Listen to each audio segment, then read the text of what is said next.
Hey friends, welcome back to the Special Kind of Motherhood podcast.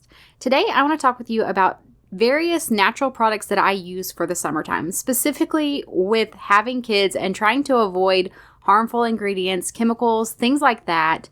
It can be very difficult to repel different kinds of pests, to deal with the sun when you're outside enjoying your fun summertime activities, all of that while also trying to avoid using harmful ingredients. So I'm going to share with you today some of my tried and true products or remedies that I love for 4 different areas when it comes to the summertime and enjoying summer fun with our children. Let's go ahead and get started. Hi friend, do you dream of having a garden but you don't know where to start? Do you want to switch to more natural products but feel overwhelmed by all the options? Do you believe that a holistic lifestyle would help your special needs kiddo but you're daunted by all the information out there? Welcome to the Special Kind of Motherhood podcast, where you will learn how to work towards your dream for homesteading, gardening, and holistic living in small, simple steps that won't overwhelm you. Hi, I'm Ashley. I'm a wife, Jesus follower, and mom to some amazing kids. As some of my kids began experiencing health struggles and developmental delays, I decided it was time to switch to a holistic lifestyle. I quickly became stressed out and burnt out, feeling like I needed to change everything at once. I finally realized that I had to start making one small change at a time, then build from there. I learned to walk this holistic journey in a way that works for me and my family, without stress or overwhelm or constantly feeling like I wasn't doing enough. If you're ready to hear from another mama who understands what it's like to have no time and who can help you make changes towards better health for your family in a way that works for your specific life, then this is the podcast for you. Pop in your earbuds, reheat your coffee for the 3rd time, and let's do this. All right, so if you are like me and you love being outdoors during the summer, your kids love being outdoors, but you struggle a lot with finding that balance between using products that work, but also making sure that you are using good, clean products, then I hope that this episode will be helpful for you today. And I also want to share that, kind of like I've mentioned in previous episodes, there's also the concept of going ahead as you're switching out your products and going from a product that you're currently using to something that's better, and then eventually getting to the point where you're using the best product possible. And there are times whenever maybe your budget or just the availability will not allow you to use the best product possible. And I want to encourage you, don't beat yourself up if that is the case. I really try to focus on at least doing something that is better than what I'm currently doing. And if that works and that's what I can do and maintain feasibly for right now, then I stick with that. And then eventually, whenever I have either the resources, the time, the bandwidth to search it out and try different things, I will move on to the best product that I can currently find at that time. But if, as I give this list, if you feel like this is overwhelming or some of these options feel like too much, then just try to find a better option than what you're currently using. You don't have to make it complicated. You don't have to try to change everything out perfectly. Just start working on those little changes over time. Give yourself some grace. Realize you're doing the best you can. And then honestly, just move forward. I really do try to not overanalyze because I have that tendency. And so for me, I just have to say, okay, I'll focus on what I feel like the Lord is really leading me to focus on, or what I feel the strongest about changing. And then as I have time, I'll move on to the next thing. So with that being said, I will also try to share links. If I have any kind of recipe or anything like that, I will share links with that for that in the show notes below.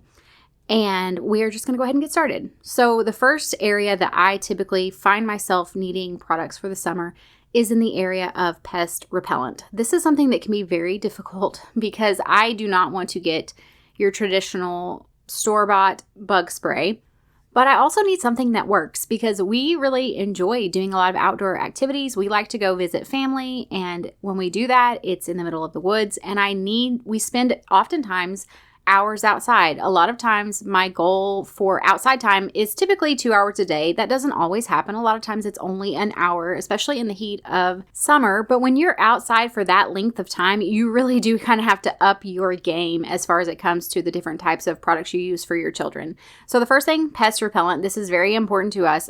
My children, it feels like mosquitoes are extremely attracted to them.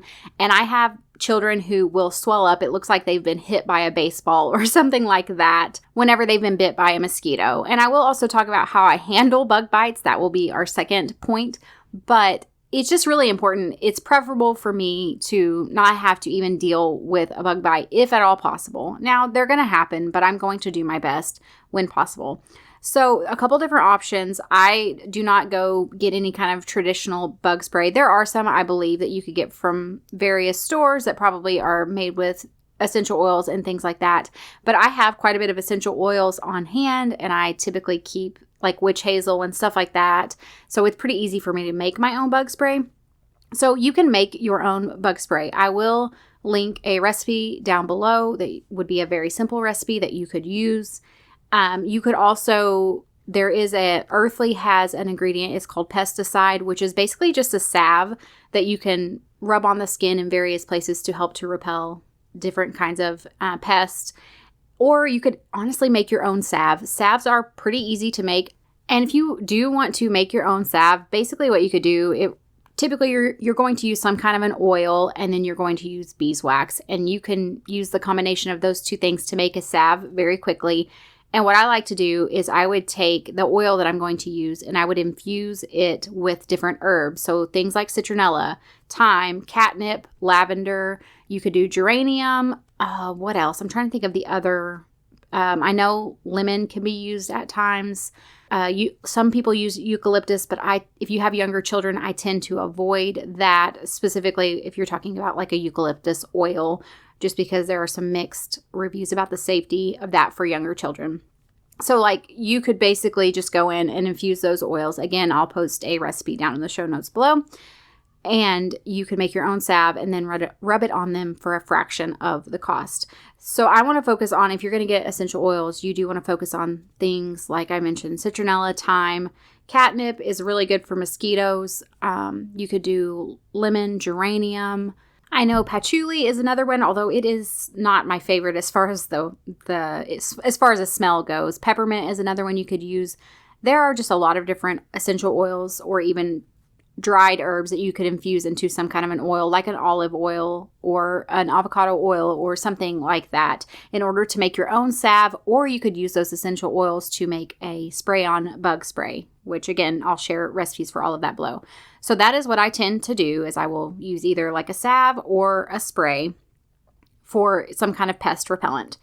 And then number two, if my kids get bug bites, really my main line of defense is a drawing salve. Again, I'll share one below that's already made if you want to get that. I will also share a recipe below if you want to make your own. But a drawing salve is made with one of the ingredients in it is activated charcoal. It's really great for also drawing out things like splinters, even if you have like an area that's infected. It's called a drawing salve because it draws things to the surface of the skin. And what I have noticed for my children specifically, and if you have a child who seems very sensitive to mosquito bites, you may find this to be true, is that if we go outside and it's going to be in the evening where I know mosquitoes are going to be out, I will actually take the stick of drawing salve out with me most of the time. And if I see them get a mosquito bite, it starts swelling up because it usually does pretty quickly. I go ahead and apply it right away. What I have noticed is the faster that I can get it on them as soon as they have been bitten, the less likely it is to swell up and get huge.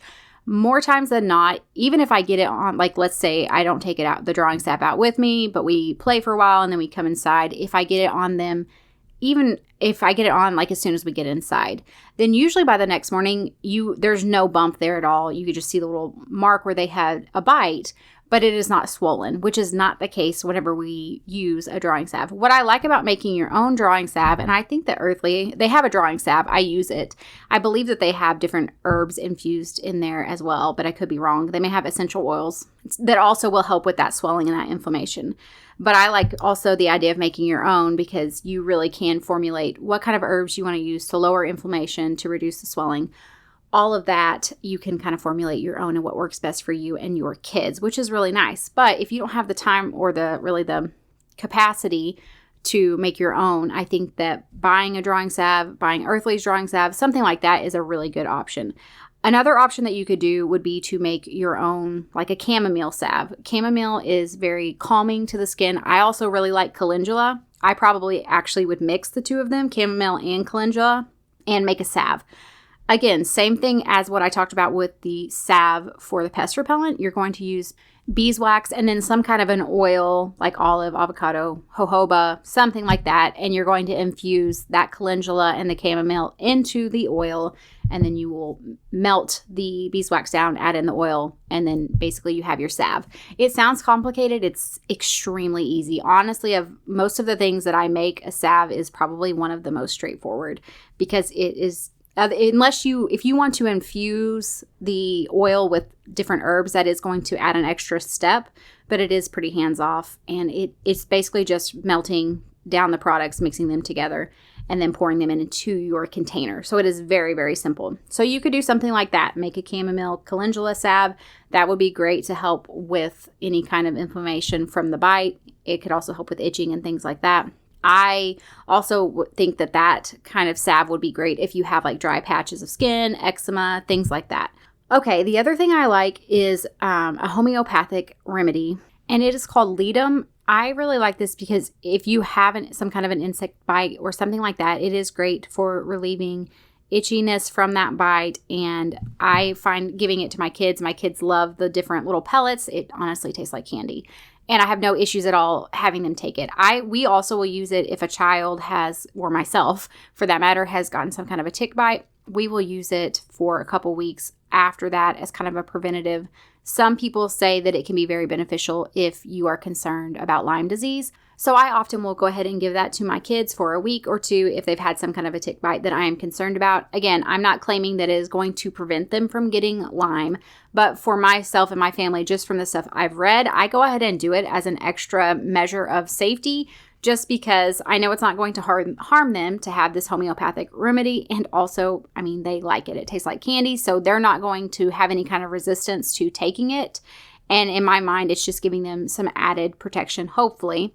And if not, then we'll cross that bridge when we get there. So that's kind of what I do as far as bug bites go.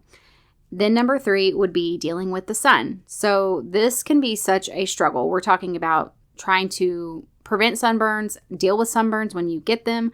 I have a child who has red hair and she burns very easily. So this is something I also as a child burned very easily. And it's something that I feel like I really have to deal with. Something that I find very intriguing that I'm still learning more about. There's a book, it's called Renegade Beauty.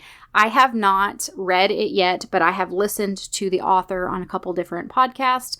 And she talks a lot about basically eating your sunscreen. So this is things like avoiding seed oils and trying to consume high quality oils. So something like a high quality cod liver oil. We talked about cod liver oil last week. Actually, this is an additional benefit. Some people say that consuming that high quality cod liver oil can actually help to prevent sunburns.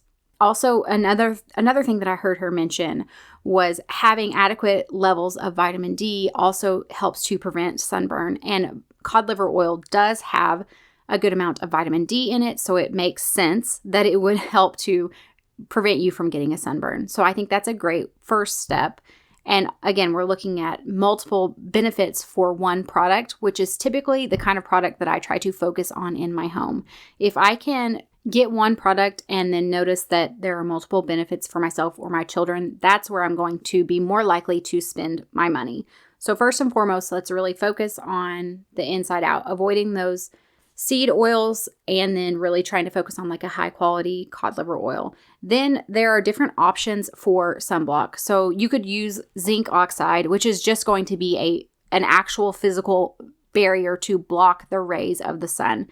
This is what you see. It's that really white, thick sunscreen. That's basically what we're talking about. And while it does seem to work pretty well, it is kind of inconvenient. If you have kids like mine, they don't really want that really thick stuff on them. It can oftentimes be hard to rub into the skin because that's the purpose. It doesn't need to be absorbed into the skin because it's trying to block the sun.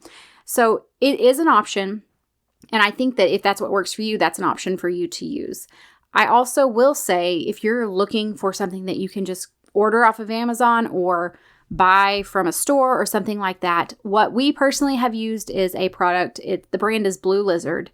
Now, I will tell you, in the line of like good, better, best, it's probably along the lines of better. It is certainly not the best, but it is a mineral sunscreen. I like it because it's something that we can spray on our kids, which, again, if we're living in the real world, we have 4 kids to apply sunscreen to. My daughter needs it reapplied frequently.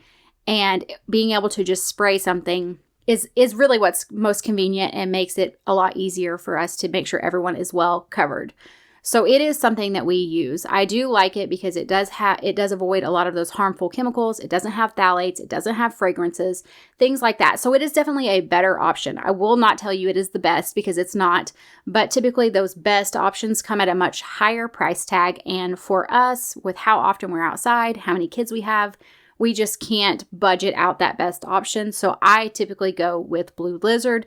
I've had good success with that. And again, you can get it at Walmart, Target, Amazon, anywhere like that. So that is something that we personally use. You could also make your own sunscreen if you wanted. I also have seen homemade sunscreens. I think Earthly has a sun shield, which basically I think it has a whole list of oils, but essentially it has avocado oil, coconut oil, and then raspberry seed oil. Now, if you're looking at wanting to make your own sunscreen, I will say that typically the SPF given for each of these oils, so avocado is typically around 15, SPF of 15, coconut oil is usually an SPF of around 8, and then raspberry seed oil is an SPF around, it's a pretty big range, but 25 to 50. Now, it has the most SPF, but it's also the most expensive. So a lot of times people will mix these oils in order to make a product to give a decent amount of SPF, of blocking from the sun, while also trying to be cost effective. So that is really nice. And then as far as, let's say, maybe you've decided you want to make your own sunscreen, which I do not have a recipe for because I have never made my own sunscreen. But again, I'm just giving you some oils that you could try if you're really into formulating recipes, which I am, but sunscreen is just not something I've tackled. Or maybe you decide, hey, I want to do the Blue Lizard option or go with the Sun Shield from Earthly. There are a lot of different options for you to choose from. But let's say something happens and your child still gets sunburnt, then how are you dealing with that? Typically, I will do 2 different things. We do have just basic aloe vera, of course, for our children or myself if we need some kind of relief. And then also Earthly does have a product. It's called Sun Soothe. I do like it. The only thing I don't love about it is that it's really greasy. So like my daughter, if it's on her back, her hair will get in it and it makes it very greasy. So that is not my favorite. There is also another product that we use and it is called Sunburnt. So if I have a child or myself that is pretty red, it's very uncomfortable and I want to make sure that they are comfortable. So I will use this Sunburnt product whenever that is the case. Again, this is going to be more along the line of kind of like Blue Lizard. It's going to be more of a better option. But I will say it doesn't have sulfates, it doesn't have parabens or phthalates or dyes or fragrances. So it is definitely better than even, I mean, if you go to Walmart, you get a bottle of aloe vera, oftentimes it's going to have sometimes a fragrance, but it definitely has dyes in it. So in my opinion, over just going to Walmart and getting aloe vera, I would actually use the Sunburnt product just because it's a little bit cleaner than going just to your traditional store to get aloe vera. Now, if you have an aloe vera plant and you're going to use fresh aloe from that, then by all means, go ahead and use that. What I do like about the Sunburnt product is the fact that I just feel like it gives a little bit more relief sooner and it takes out that sting a little bit faster, which is really, really nice because you don't want your kids to be uncomfortable if they end up getting sunburned. So in my opinion, it's something that I say, okay, we'll just use the better product. And if it's what's needed in the moment, then that's what we're going to use. And that's what I find just to work best for us. And then the last one, number 4, is going to be for various bumps and bruises. Kids are outside, climbing things, jumping around. My kids are climbers. Bumps and bruises tend to happen. So how we handle those really does vary. But for the most part, if we're talking about some kind of a bump or a bruise, I really like to get an arnica salve on that just because I have noticed that it will help the bump to reduce in size quite a bit faster. And then also it really does help with preventing a lot of bruising. If you can get that arnica salve on there pretty quickly and then make sure you are reapplying it. It's really been helpful for us. I also will use they have like an arnica salve. Like I think you can get a salve, or there is also a gel. So if we're talking like muscle soreness or something like that, we could do an arnica gel for a larger area. I probably wouldn't put a salve all over a large area unless I had made that salve myself, just because of the cost. I also will use arnica homeopathic pellets, just very similar to the ledum pellets. I will use those if a child is dealing with any kind of soreness, stiffness. If muscles are sore, it's really good for like muscle pain and soreness and stuff like that. So I will use that. Also, if you have any kind of swelling, joint pain, arnica is great as far as a homeopathic remedy. It is great for that. So I typically, in the summer, 2 of the main homeopathic remedies I keep on hand are arnica and ledum. So that's kind of what I do as far as any kind of a bump or bruise or anything along those lines. I hope that this was helpful. I would love to hear what is in your summer remedies toolkit. What do you find that you need the most in the summer? Come join us over in our free Facebook community. Share with us there. I'll have it linked in the show notes below. And also you can find us at bit.ly/motherhoodcommunity.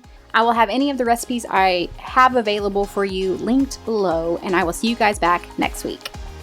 Hey Mama, I hope you enjoyed today's episode. If so, would you take 30 seconds to share this with a friend who is wanting to live more holistically without the overwhelm? Also, don't forget to head over to Apple Podcasts to leave me a review. It blesses and encourages me to know that this show is helping you. All right, friends, it's time for me to go work in the garden and make some homemade bone broth. I will see you back next week.